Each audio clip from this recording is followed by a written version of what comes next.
Angel ministries അവതരിപ്പിക്കുന്നു ജീവമാർഗം. സർവലോകവും നേടിയാലും സമ്പത്ത് കുന്നുപോൽ കൂട്ടിയാലും ജുർമിക്കും ലോകത്തിൽ വാഴും. ജീവമാർഗം പ്രോഗ്രാമിലേക്ക് ഏവർക്കും സ്വാഗതം. ഇന്ന് നമ്മോട് ദൈവവചനത്തിൽ നിന്ന് സംസാരിക്കുന്നത് ബ്രദർ ഐപ്പ് ചെറിയാൻ, ബാംഗ്ലൂർ. പ്രാർത്ഥനയോടെ ഈ സന്ദേശം ശ്രവിച്ചാലും. അപ്പോസ്തല പ്രവർത്തികൾ 9-ാം അധ്യായം അതിൻ്റെ 13 മുതലുള്ള വാക്യങ്ങൾ ഞാൻ വായിക്കുന്നു. അപ്പോസ്തല പ്രവർത്തികൾ 9-ാം അധ്യായം 13 മുതൽ. അതിന് അനന്യാസ്, കർത്താവേ, ആ മനുഷ്യൻ യെരുശലേമിൽ നിന്റെ വിശുദ്ധന്മാർക്ക് എത്ര ദോഷം ചെയ്തു എന്ന് പലരും പറഞ്ഞ് ഞാൻ കേട്ടിരിക്കുന്നു. ഇവിടെയും നിന്റെ നാമത്തെ വിളിച്ചപേക്ഷിക്കുന്നവരെ ഒക്കെയും പിടിച്ചു കെട്ടുവാൻ അവന് മഹാപുരോഹിതന്മാരുടെ അധികാരപത്രമുണ്ട് എന്നുത്തരം പറഞ്ഞു. കർത്താവ് അവനോട്, നീ പോക, അവൻ എൻ്റെ നാമം ജാതികൾക്കും രാജാക്കന്മാർക്കും ഇസ്രായേൽ മക്കൾക്കും മുമ്പിൽ വഹിപ്പാൻ ഞാൻ തിരഞ്ഞെടുത്തിരിക്കുന്ന ഒരു പാത്രമാകുന്നു. എൻ്റെ നാമത്തിന് വേണ്ടി അവൻ എന്തെല്ലാം അനുഭവിക്കേണ്ടതാകുന്നു എന്ന് ഞാൻ അവനെ കാണിക്കുമെന്ന് പറഞ്ഞു. അങ്ങനെ അനന്യാസ് ആ വീട്ടിൽ ചെന്ന് അവൻ്റെ മേൽ കൈവച്ചു. ശൗലേ സഹോദരൻ, നീ കാഴ്ച പ്രാപിച്ച് പരിശുദ്ധാത്മപൂർണനാകേണ്ടതിന് നീ വന്ന വഴിയിൽ നിനക്ക് പ്രത്യക്ഷനായ യേശു എന്ന കർത്താവ് എന്നെ അയച്ചിരിക്കുന്നു എന്ന് പറഞ്ഞു. ഉടനെ അവൻ്റെ കണ്ണിൽ നിന്ന് ചെതുമ്പൽ പോലെ വീണു, കാഴ്ച ലഭിച്ചു. അവൻ എഴുന്നേറ്റ് സ്നാനമേൽക്കുകയും ആഹാരം കൈക്കൊണ്ട് ബലം പ്രാപിക്കുകയും ചെയ്തു. കർത്താവിൻ്റെ വാക്കുകൾ അനന്യാസിന് വിശ്വസിക്കുവാൻ കഴിഞ്ഞില്ല. അനന്യാസ് തൻ്റെ സംശയം കർത്താവിനോട് തന്നെ പറഞ്ഞു. മഹാപുരോഹിതന്മാരുടെ കയ്യിൽ നിന്നും ഞങ്ങളെ കൊല്ലുവാൻ അധികാരപത്രം വാങ്ങിക്കൊണ്ടുവന്ന ആളാണ് പൗലോസ്. കർത്താവ് അതങ്ങനെ അല്ല എന്നൊന്നും പറഞ്ഞില്ല. അതങ്ങനെ തന്നെയാണല്ലോ. ഇവരെ സിനഗോഗിൽ നിന്ന് ഇഴച്ച് പുറത്തു കൊണ്ടുവരിക, തടവിലാക്കുക, പറ്റുമെങ്കിൽ കൊല്ലുക. ഇതായിരുന്നു പൗലോസിൻ്റെ ഉദ്ദേശം. അതിനുള്ള അധികാരപത്രവും തനിക്കുണ്ട്. പക്ഷേ ഇപ്പോൾ ആ അധികാരപത്രം എവിടെയാണ്? അതാ വഴിയിൽ എവിടെയോ കിടപ്പുണ്ട്. ആർക്കും വേണ്ടാത്ത ഒരു അധികാരപത്രം. ഇവിടെ അനന്യാസ് പൗലോസിൻ്റെ ബയോഡേറ്റയാണ് നോക്കുന്നത്. എന്ന് പറഞ്ഞാൽ ഇയാൾ ഇതുവരെ എന്തൊക്കെ ചെയ്തു, എന്തൊക്കെ ജോലിയാണ് ഇയാൾ ചെയ്തത്, എന്തൊക്കെയാണ് ഇയാളുടെ യോഗ്യതകൾ, അത് നോക്കിയാൽ എല്ലാം നെഗറ്റീവാണ്. കറതീർന്ന യഹൂദനാണ്, സംശയമില്ല. പക്ഷേ തൻ്റെ ആ പരീശത്വം, തൻ്റെ ആ ഭക്തി നിമിത്തം, യഹൂദ മതത്തിലുള്ള തൻ്റെ തീഷ്ണത നിമിത്തം സഭയെ മുടിച്ചു പോന്നവനാണ് പൗലോസ്. അതിനുവേണ്ടി ഏതറ്റം വരെ പോകാനും അയാൾക്കൊരു മടിയുമില്ലായിരുന്നു. മഹാപുരോഹിതൻ്റെ കയ്യിൽ നിന്ന് തന്നെ അധികാരപത്രവും വാങ്ങി. ഇത് അനന്യാസ് ദൈവത്തോട് പറയുകയാണ്. എന്നാൽ ദൈവം അനന്യാസിനോട് പറയുന്നത് വേറൊരു കാര്യമാണ്. ദൈവം പൗലോസിൻ്റെ പാസ്റ്റ്, തൻ്റെ ഭൂതകാലത്തിൽ താല്പര്യമുള്ളവനല്ല. നമ്മുടെ കർത്താവിൻ്റെ അടുക്കൽ ആർക്കും വരാം. നമ്മുടെ ഭൂതകാലം എന്തായിരുന്നാലും കർത്താവിന് അതൊരു വിഷയമല്ല.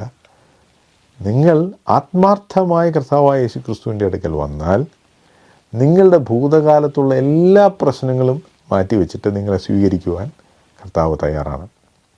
കർത്താവ് അങ്ങനെ ചെയ്യുമ്പോൾ താൻ നമ്മുടെ ഭാവി കാലത്തിലേക്കാണ് നോക്കുന്നത്. അതാണ് 15-ാം വാക്യത്തിൽ കർത്താവ് പറയുന്നത്. ഒരാൾ എന്തായിത്തീരുമെന്ന് ആണ് കർത്താവ് നോക്കുന്നത്. അയാളെ കൊണ്ടുള്ള സാധ്യത എന്താണ് എന്നാണ് കർത്താവ് നോക്കുന്നത്. അവിടെ നാം വായിക്കുന്നത്, ജാതികൾക്കും രാജാക്കന്മാർക്കും ഇസ്രായേൽ മക്കൾക്കും മുമ്പിൽ എൻ്റെ നാമം വഹിപ്പാൻ ഞാൻ തിരഞ്ഞെടുത്തിരിക്കുന്ന ഒരു പാത്രം.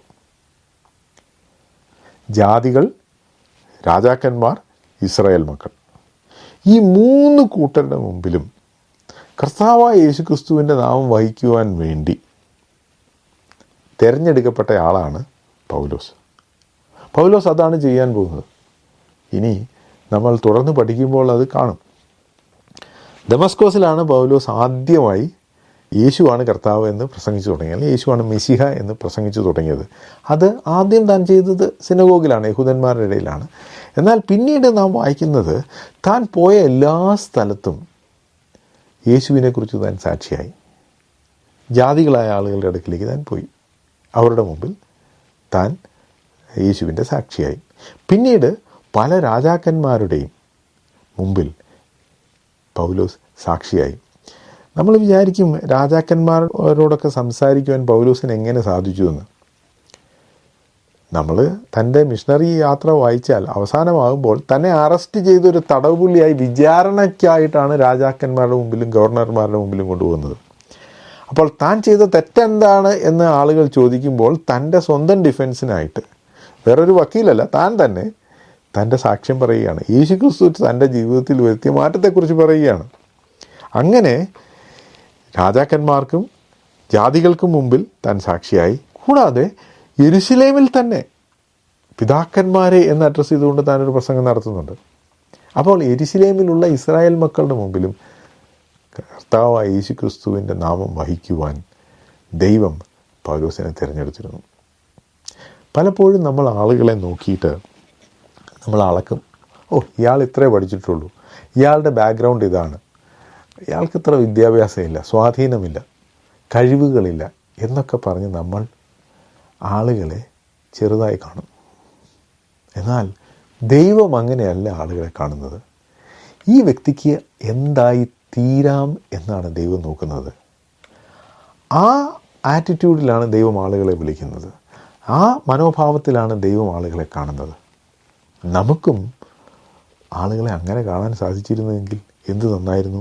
അങ്ങനെയാണെങ്കിൽ നമ്മൾ ആരെയും ഡിസ്പൈസ് ചെയ്യില്ല, തുച്ഛീകരിക്കുകയില്ല, മറിച്ച് എല്ലാവരെയും നാം ബഹുമാനത്തോടെ കാണും. കാരണം ദൈവത്തിന് ആരെയും ഉപയോഗിക്കുവാൻ സാധിക്കും. എല്ലാവരും ദൈവത്തിൻ്റെ കയ്യിലെ അനുഗ്രഹ പാത്രങ്ങളായി മാറാൻ സാധ്യതയുള്ളവരാണ്. അതുകൊണ്ട് നമ്മൾ ആരെയും അവരുടെ ബാക്ക്ഗ്രൗണ്ട്, അവരുടെ പശ്ചാത്തലത്തിൻ്റെ അടിസ്ഥാനത്തിൽ കുറച്ച് കാണരുത്, അവരെ തുച്ഛീകരിക്കരുത്. ഈ പൗലോസിൻ്റെ അടുത്തേക്ക് അനന്യാസ് വന്നു. താൻ വിളിക്കുകയാണ്, ശൗലേ സഹോദര. ഇവർ തമ്മിൽ ഒരിക്കലും കണ്ടിട്ടില്ല. അനന്യാസ് ഒരു സാധാരണക്കാരൻ, ശൗലോ ഒരു പക്ഷേ വിദ്യാഭ്യാസ യോഗ്യതയിൽ തന്നേക്കാൾ അറിവും യോഗ്യതയുമുള്ള വേറെ ആരുമില്ല. റോമ പൗരനാണ്, വലിയ പിടിപാടുള്ള ആളാണ്.